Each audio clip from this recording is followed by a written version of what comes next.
This week's Parasha, Ha'azinu, has often been seen by biblical scholars to contain two irreconcilable parts. The first, the part of a legal narrative, and the second is a part of a kind of teaching or didactic narrative.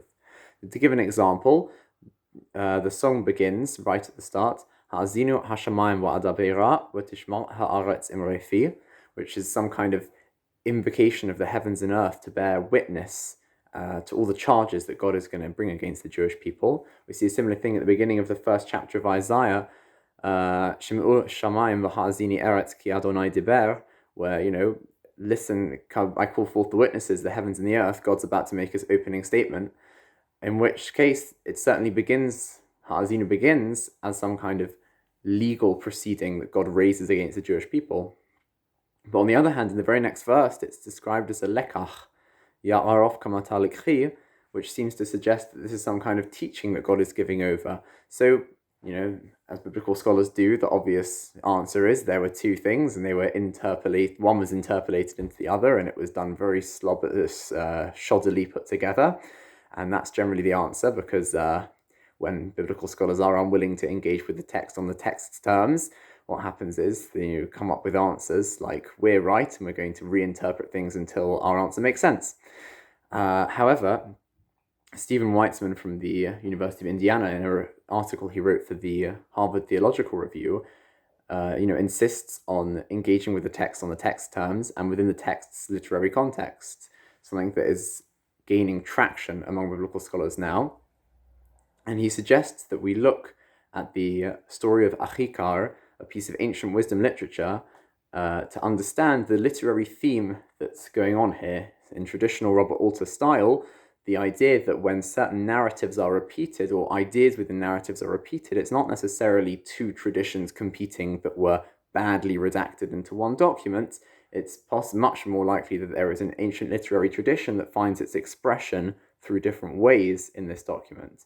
So he brings this incident of Achikar, who was cast out from advising. Potentially it was Isarhaddon, is one of the people he's said to have advised in the Assyrian Empire, and he's cast out and goes to the king of Egypt, and then he is brought back into favor in the court in Assyria, and he has an heir, which is his nephew, either called Nadab or Nadin, and this nephew tries to get him executed, builds a plot against him, until Achikar, the plot is foiled, and Achikar, as he is dying on his deathbed, leaves a series of conflicting statements, some of which seem to be proverbs towards his nephew, and others seems to be legal proceedings in which he's saying, there was a plot against me, I was attacked, and there's vindication for him in his declaration against his nephew.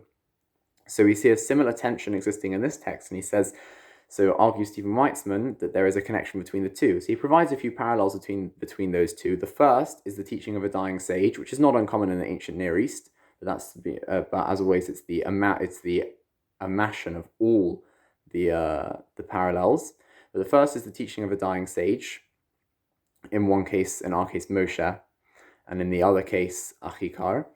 In the second example he brings is the characterization of the teaching's recipients as ungrateful or even treacherous, which is something that is not found anywhere in pre-Hellenistic literature. Usually wisdom literature is absorbed readily by its audience. This is something unique to Ha'azinu and Achikar. Then there is the sage's disowning of the teaching's recipients who deny the responsibility and then blame the teacher. So we know that God says that he will hide his face from the Jewish people, and he will wa'azavtim in the previous chapter. God will forsake the Jewish people and leave them. And what's the Jewish people's response is to say, it's because God is no longer with us. It's Ein Elohai B'kirbi, I think it says. God is no longer with us, that's why this has happened. And a similar thing happens where Achikar disowns his nephew, and the nephew blames the foolish old sage Achikar for doing this. And the fourth, which is fascinating, is the transmission of a final teaching in both oral and written forms. We have the teaching that Moshe gives over in Ha'azinu, which is then instructed by God, Kitvu lachem et hashira hazot, to write for yourselves this song. So it's instructed to be written down as well, which is the same as Achikar's Achikara's proverbs that are given to his nephew. So he says, argues Stephen Weitzman, these two come from a common literary ancestor. This idea that was commonplace in the ancient Near East, in the ancient world, and the explanation makes a lot more sense when we take into account then the context in which Haazinu appears. The fact that Moshe is about to be replaced, he is now dying, and his successor has already been appointed, but nonetheless, the Jewish people have acted treacherously and will presumably continue to do so, and therefore there are two aspects that need to be got across. The first is that of a teaching of imparting the words of a dying sage across onto the teaching recipients, the Jewish people, and that also of God initiating legal proceedings, for they have done things that have tried God's patience, that have tested him. 10 times, as the Mishnah tells us, 10 times that our ancestors tested God in the wilderness. And therefore, both elements are necessary. And I would say something we can learn, though, from this idea, however, is that it could have been that God would simply raise legal proceedings against the Jewish people, make a case against them, challenge the Jewish people. But that wouldn't have necessarily been as effective as giving it over as a teaching, as a lekach.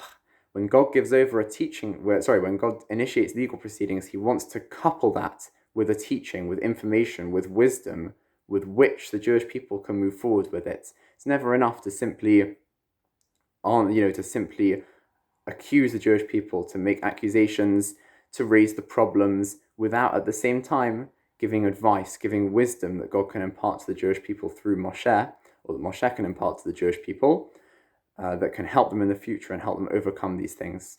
I hope that has enlightened our reading of the Parasha. It certainly enlightened my reading of the Parasha. Shabbat Shalom.